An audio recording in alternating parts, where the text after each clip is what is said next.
All right, thank you everyone for joining our 14th Sochology Eduseries. We're lucky to have a very special guest join us today, and she'll be speaking on how to avoid what I think is one of the most common traps for a product team, which is the build trap. My name is Madasser Bungish, and I'll be your host for today's session. So just some housekeeping before we get started. Please mute yourself during the session. As always, we love getting your questions, so please type them into the chat, and we'll bring them up towards the end of the session. Our topic for today is 5 questions product managers should ask before building anything. And to guide us through those questions, we're excited to have Susan Stavitzski join us today. Susan is an experienced product leader working in the software industry for startups, small businesses, and enterprise companies over the last 9 years. She started her career in marketing at Snagajob, progressing through sales operation, product marketing, then ultimately led the product team for the innovative Shifts product, which is a scalable SaaS platform that grew product adoption and sales by over 300%. She later led product and design at Hatch, a notification startup based in Richmond, Virginia. Today, Susan is a senior product manager at CarMax, where she focuses on improving the in-store customer and associate experience as part of the car buying process. By the way, my family's a huge fan of CarMax. They're out in the States as well. So thank you for all the work you're doing on that. So Susan is passionate about customer discovery and sharing product practice principles. When not at work, you can find her engaged in the LinkedIn product community and sharing product insights on Medium. So do check her out on LinkedIn and check her Medium page. So Susan, thank you so much for taking the time to join us today. It's an honor to have you. Over to you. Thank you so much. I appreciate you guys inviting me. So I'll go ahead and share my screen. And we're going to go through what we were just talking about. Sounds good.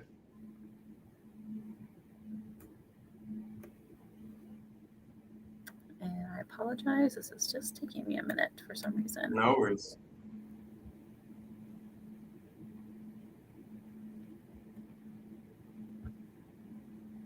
This will probably work for us. I apologize. We just practiced this, and now it's not wanting to work for me. Isn't it fun when technology people have problems with technology? I think this is probably the best. Every single time. No stress. Let's see. I just had it open. Let's see here.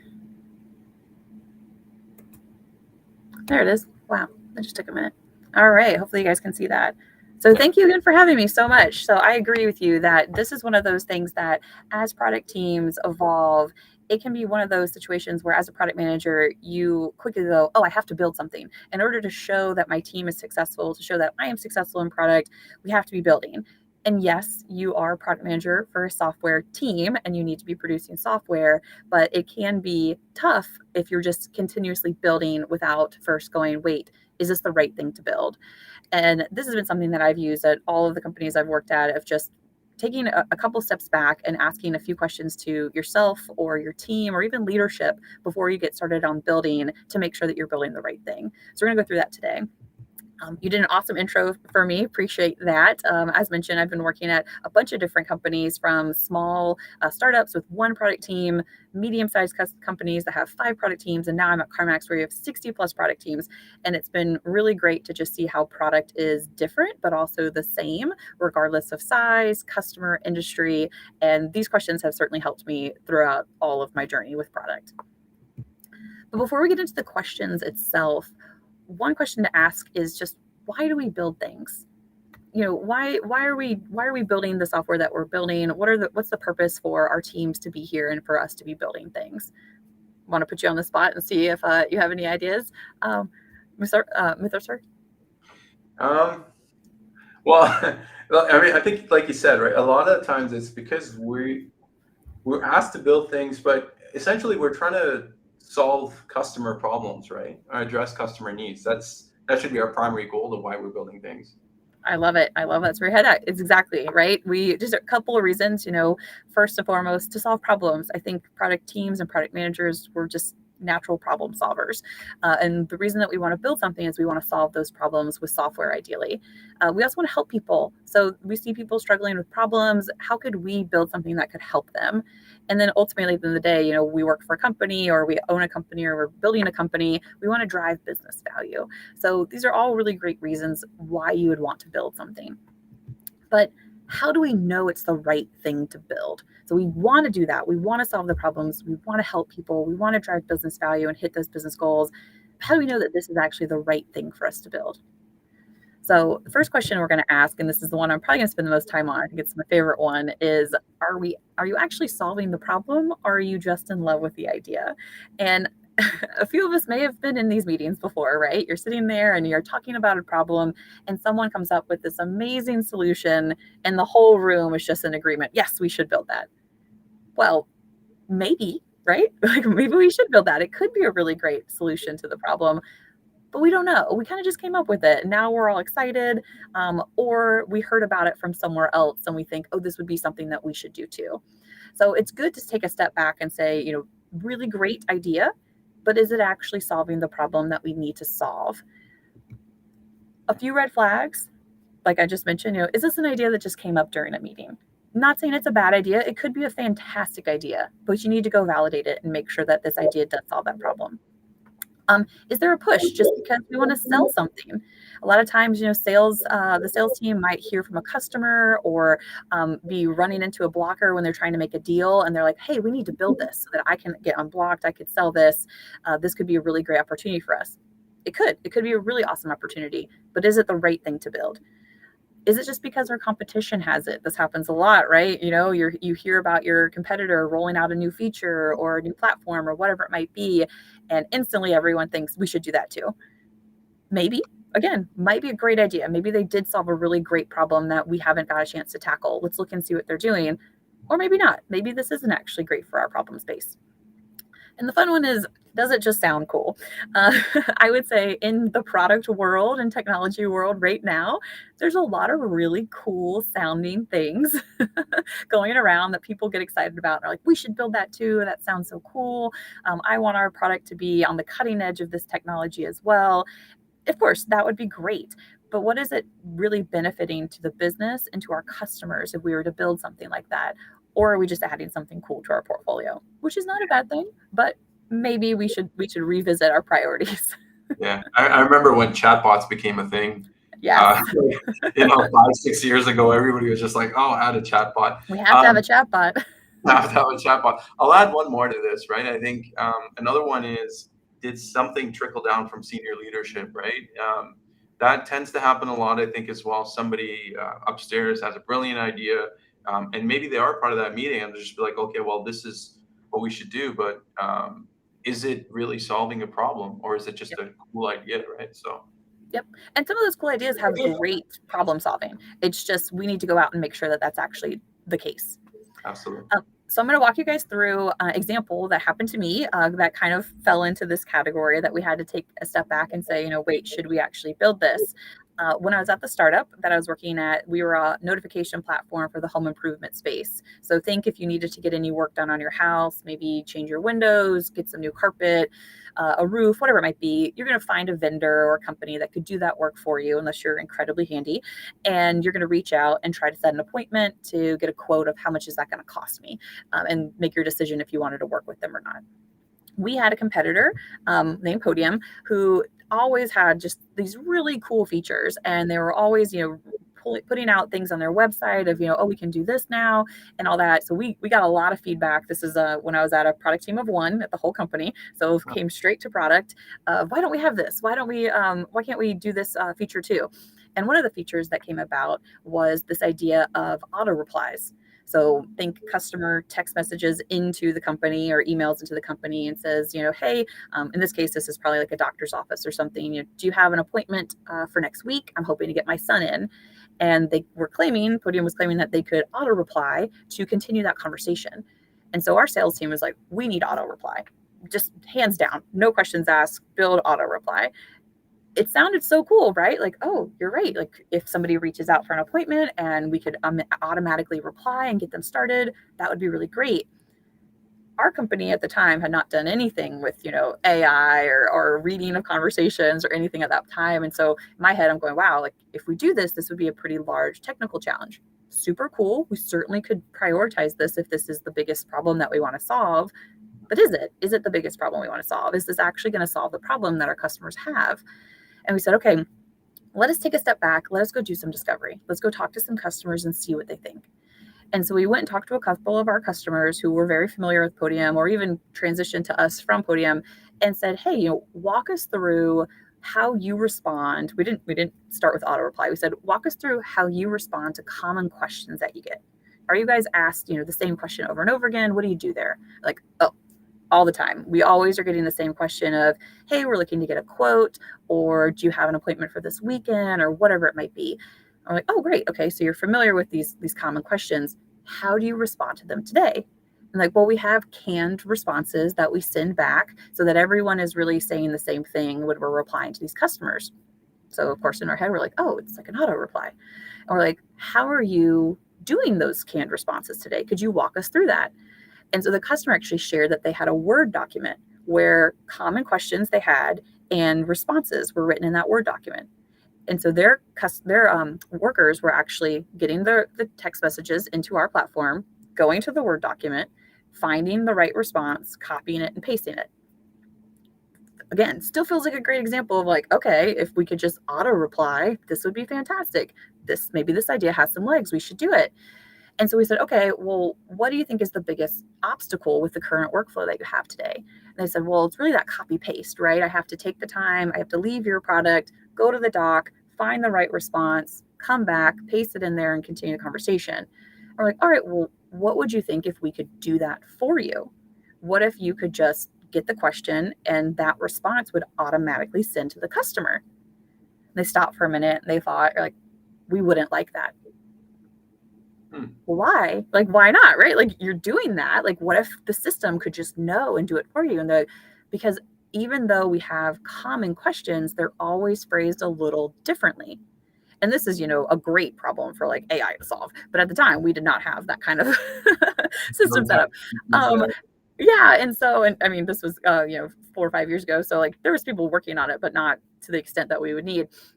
And so we were like, well, why wouldn't you want it to just auto reply? Like, we still want customers to feel like they're talking to a human. We don't want them to think that they're getting a canned response. So when we copy and paste it, if we need to tailor it slightly, our associates know to do that.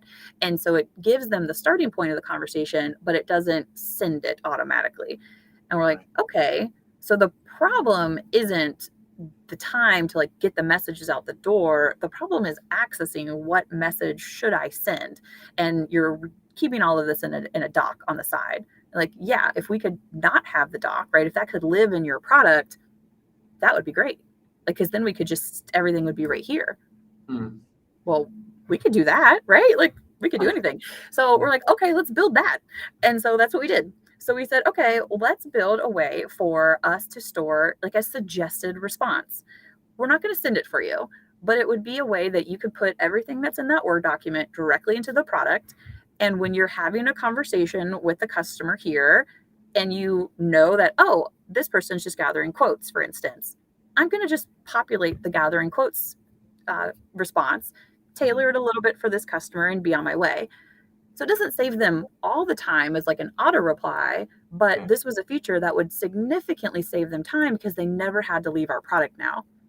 So yes, really cool idea. Let's run with it. Let's do some discovery, but let's make sure that what we actually build solves the problem. And this is also a great kind of first iteration, right? Like, let's get this out the door, get the responses from the customers, and build on top of it. Maybe auto replies still should be built on top of what we are learning. And now we know, like, oh, they're using the gathering quotes response every time somebody says this. And we could start making those stronger connections with code behind the scenes. Yeah, very, very cool. I love the story. So that's question number 1. So let's move on to question number 2. Are you driving value? So this could be a tough question for some teams, right? Value is hard to define, and it needs to be defined. Whether you're at a small company, a large company, depending on your problem space, depending on your industry, depending on your customer, value can mean a lot of different things. So it's very important for a team to define what is the value that we're going to drive. So a couple of examples, there's a lot of different types of value that you could be driving, but just to like name a few, we're going to save time, or we're going to save cost. We want to increase conversion, improve satisfaction, things like that. And your team could be very adamant, like, yes, we are going to save time. We know that by building this, this will happen. But how do you know? How do you like how would you know before you've actually built something and put it out there that you're going to drive this value? Because before you want to put all the investment into building something, you want to be pretty certain that this is the results that you're going to get. So a quick story on how we could maybe like know this before you build. Test it, right? This is a great opportunity. This is probably one of the funnest parts about product, is being able to go out and test your ideas. And you can prove value this way. So this is actually one of the first things that I got to work on when I came over to CarMax was we had a lot of customers coming in wanting to sell their car. And so they're coming into our physical store locations and they wanted to sell their car. Well, the very first thing you have to do when you come in and sell your car is to check in with an associate, get your name, your phone number, a little information about your vehicle, and drop off your keys so that we can go look at your car. And we had so many people coming in to sell their car that there was lines out the door just to check in. And we're like, all right, there's got to be a better way here. What could we do to improve this customer's experience? And also like the associate experience, right? We have somebody at the desk just constantly checking in people. What can we do? I said, well, why don't we just let them check in themselves? We're not gathering any really crazy information, your name, phone number, car color, your license plate, and having you drop your keys off. We could do that. And we said, but before we build it, how could we prove that? Like, what value would this be driving? And we said, well, looking at the line out the door, right? We have customer time. Customers are waiting in line before they can even check in. We could save associate time because now we don't have an associate having to stand there and check in all these customers. The customers could do it themselves. That associate could actually go and do the paperwork to buy those cars versus just checking them in. But let's prove it. So before we built anything, which the screenshot on the right is what we actually built, the screenshot on the left here is our test. We used a tool called Ethnio, and we actually went out to a store and we put out a manual way to check in. It's not pretty, but it worked. And we said, let's have customers self-check in, and behind the scenes, we are doing all the work. This flow didn't do anything. It was totally fake, but customers could go through, check themselves in, it dropped their information in a doc, and behind the scenes, we were actually checking them in. But we were able to time the time a customer arrives to the time they got checked in to the time they were helped compared to how it used to be to how it is with a self-check-in flow. And we were able to see the significant amount of time that we could save for the customer and for the associate by putting the power in the customer's hands. And so we knew this is a good value. This is something that we do want to build. We want to put the time and the attention into building and coding actually this product and getting it out the door. And it's really fun to do too, because you're kind of being secretive, right, behind the scenes, like, oh, we're going to test this and see if you do it, and ask customers the questions while they're in the store of how they thought about checking in and all of that. So it was really fun to go and approve this value before we built anything. So Susan, maybe a question on this. So this is a customer-facing product, right? Obviously, they're interacting with it. But what if I don't know if you have had any experience with, let's say, like a technical product, right? There's technical product managers, and they're building something into the system that is not user-facing, right? How would you go about testing something like that if you have had any experience with that or have any insight into that? Well, let me ask you, who would your customer be? As a technical product team, is your customer other product teams? Or is it more of like database stuff? I think that's where you would kind of look and say, all right, we want to make this change. How would this change be valuable? Is it because it would help other product teams get this information faster to power their experiences? How would we prove that? Who could we partner with to see if this would in fact actually get them their information faster? Or we want to change how the data model is set up so that we can report out on this information in a better way. Okay, well, what value does that drive? What value would that improved reporting do? Is that for leadership? Is that for other teams as well? And then look at how could I prove that with those partnerships. I think there are plenty of ways that technical teams can go about creating tests and proving their value. Sometimes they're harder. I totally agree. Like sometimes it's like, we just got to make this change. And we know it'll help because this current way it's not working. And some of those things are just, cut and dry. Let's just go do it. But if you aren't sure and you want to prove that this is a good investment for our team, I would say look at who is your customer and what value would that drive. And it could also drive business value. So if we were doing those things, what kind of experiment could we put together to prove that that's what's going to happen? Okay, gotcha. Good question. All right, so kind of going to the same thing was question number 3, can you measure the impact? So one thing I see a lot of product teams do is they get really excited about a problem. They come up with an awesome solution. They roll out the solution and they say, we made it so much better. And they're like, well, how do you know you made it so much better? Well, look at the numbers. Well, what was the number before? Oh, we didn't have numbers before. Well, then how can you say you made it better, right? It got better. You can tell by, maybe the users that are using it, or how the flow is so much better now, of like it's easier to use or whatever it might be. But what's really important for a product team is to prove it. You have to know what is the current state to say that you made it better. And it can actually slow you down sometimes at the beginning, because you have to go and actually get that measurement to start with. I worked on plenty of problems where we had no data to start with, and we had to go gather the data first before we could say we're going to make a change. Yeah. So there's sorry, I was just going to say an interesting question came in on that, right? Yeah. I don't know if you're going to be addressing it in the next slide, but Farhan asks, what if you don't have a lot of customers for sufficient sample size of testing, right? Like maybe take like a startup, for example, right? You're starting with a customer base of 0. And so how do you do testing in that kind of a scenario? For the last one of like proving value, or for measuring impact, would you say? I would say maybe for the previous one, right? Your Yeah. example was where you were actually able to go out and you guys already had physical locations at CarMax, so you were able to go out and look at what the challenge. I would say, who is your customer that you're trying to build for? So think of a startup. I came up with this awesome idea, and I want to build a product that's going to solve this problem. Well, I would hope that as you were putting together your startup, you went and talked to some people, right? Is this a problem worth solving? Is this a problem to build a company around, to build a product for? That's your customer. They're not actively paying you, but they are going to be the future of who should be actively paying you, right?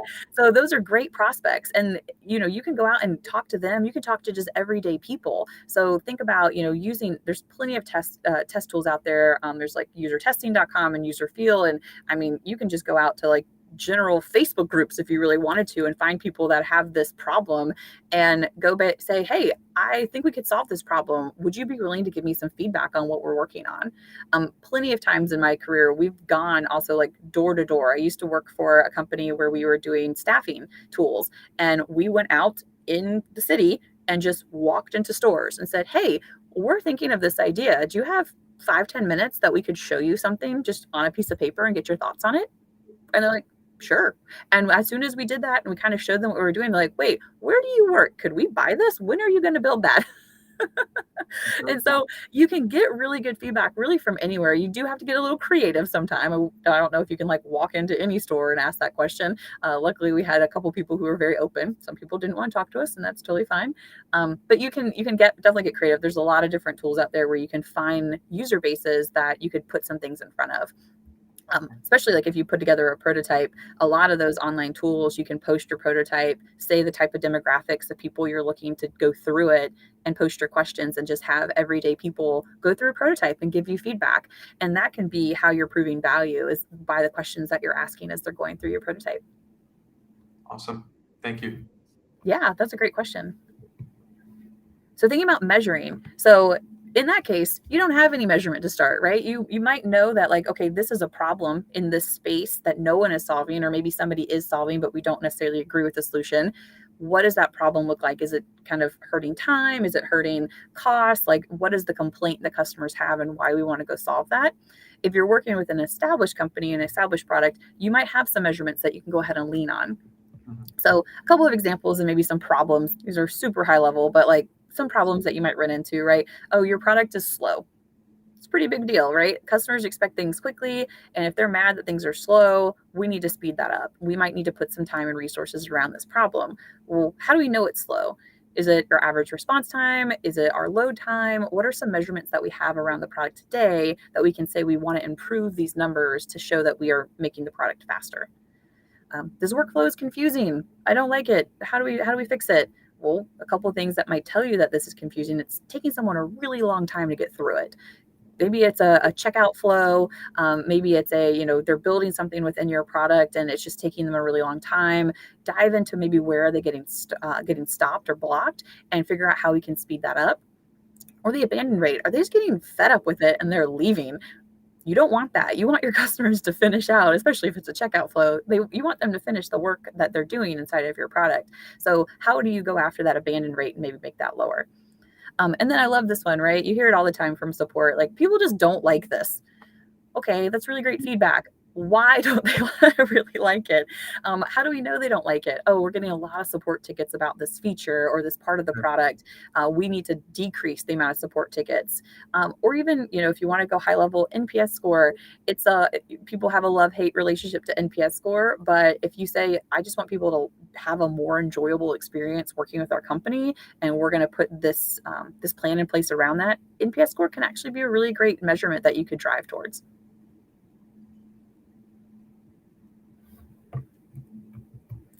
All right. Question 4. Does the solution to this problem already exist? Can you partner? So this is a really fun, like, build versus buy, right? Hey, there's a problem. We should solve it, but we don't do anything in that space today. Should we build it? And maybe you do. What's important is, in this kind of situation, is you define the problem very clearly. You understand what the requirements would be to solve that problem. And you look and see, is anybody out there already solving this problem? Is this something that we could actually buy and put into our experience? How much would that cost? How much would it cost if we were to build it? Do we have anybody in-house that even knows how to build a tool like this? Or would we need to hire somebody to do it? There's a lot that goes into this, but this is a good reason maybe not to build something. A couple good examples of things that you would want to buy if you don't, if your company is a reporting tool, you want to build it. You don't want to go buy a reporting tool, of course. But if you do nothing with reporting today, maybe you should go and look for a reporting tool and plug that into your product versus having your team build out copious amounts of reports that you aren't skilled in doing today. Things like payment. There's so many payment plugins out there. Like, you don't need to reinvent how to take payment from a customer if you're building a new checkout flow. Find a really great vendor, a really great partner, and plug that in versus having your team. Depending on the size of your company or the budget that you have, you may have to lean a certain way, of course, to this. But if you can, I would say, don't build something that's not a core value to what your product is trying to drive, and figure out how to make a partnership there that you could actually bring that in and support your experience. And then last question is this driving towards the company and vision and goals? At the end of the day, we are product managers that work for a company, and we want the company to be successful. So as much as we have passion about our customer and the problem space and solving those problems, we need to make sure that the problems that we are solving are driving up towards the larger company vision and goals, and that makes sure that our team is aligned. Make sure that they roll up. If you aren't sure about what the company goals are or how your team aligns, hold your leadership accountable for making sure that that is super clear and you know how your team is connected. The last thing you want to do is spend time solving problems and driving change that's going in the wrong direction. It's going to make it really tough for your team to get additional resources or leadership support if they're trying to change something that's completely separate from what you guys are doing. It might be time for you to pivot or say, hey, this might not be as high of a priority right now. Let's make sure that we're driving towards a change in a problem space that really the company is in support of. Yeah. We had Saeed Khan on last week as well. He's a product leader in the Toronto area. And the second point, right, hold leadership accountable for making the vision clear and connected. He said the exact same thing. I think often, because I think there is a bit of a fear, right? Because you feel like, well, am I challenging leadership by asking some hard questions? And if you're not going to do that, ultimately, at least I think, you're going to fail and it's going to be on you. So it's better to ask those questions sooner than later, right? Yeah, and I'm sure if you're challenged, or not challenging, but if you're questioning, other Yeah, people are questioning it too, right? And it's always that kind of group think where it's like, oh, maybe I'm the dumb one in the group and I just don't get it. yeah, Good chances you're not. There's probably other people that really don't understand how these things are connected. And by you asking, you can actually get a lot of people more aligned. absolutely. Cool. Well, that was all I had for those 5 questions. They've been super helpful for me. Hopefully, some of you found that to be valuable as well. And you could take that back to your teams, or as you're looking to build out something, think back and say, well, wait a second, what is this value driving? Or can I measure this change? And it can help you make sure that you're building the right thing. But just thank you so much for having me. If you want to connect with me, I am on LinkedIn and I do publish product information on Medium as well. So thanks. Awesome. So we have another question come in, Susan. So I think it's more to do with the jobs to be done framework. Can we start with jobs to be done while in discovery phase? Yeah, no, 100%, as you should, right? You want to think through like, what is this what is the product that we want to build or the problem that we're trying to solve? What's the job it needs to do, right? Is there other products out there that are already doing this job? How would we compare to that? Think about your customer, think about the podium example I shared around like the auto reply, right? Like what's the job that this needs to do for it? Like let's define that and make sure that what we're building actually drives towards that. Okay, awesome. So Susan, that was super insightful, incredibly valuable as well. And simply put, right, 5 questions to ask before building anything. So on behalf of our product community and product Soch team, thank you so much. Yeah, so just a quick announcement before we end. So this Saturday at 2:30 p.m., we're holding a virtual Soch Cafe where the Product Soch team will gather live to talk about our history, the vision, the mission of Product Soch, and most importantly, get feedback from you, our community, on what's working well and how we can do better. So we'll also be answering questions that you may have about Product Soch and everything in between. So please go to our LinkedIn page to register and join us this Saturday, 1st of April at 2:30 p.m. So see you there. Thank you again, Susan, and to Thank all of you. you for joining us today. Have a great day.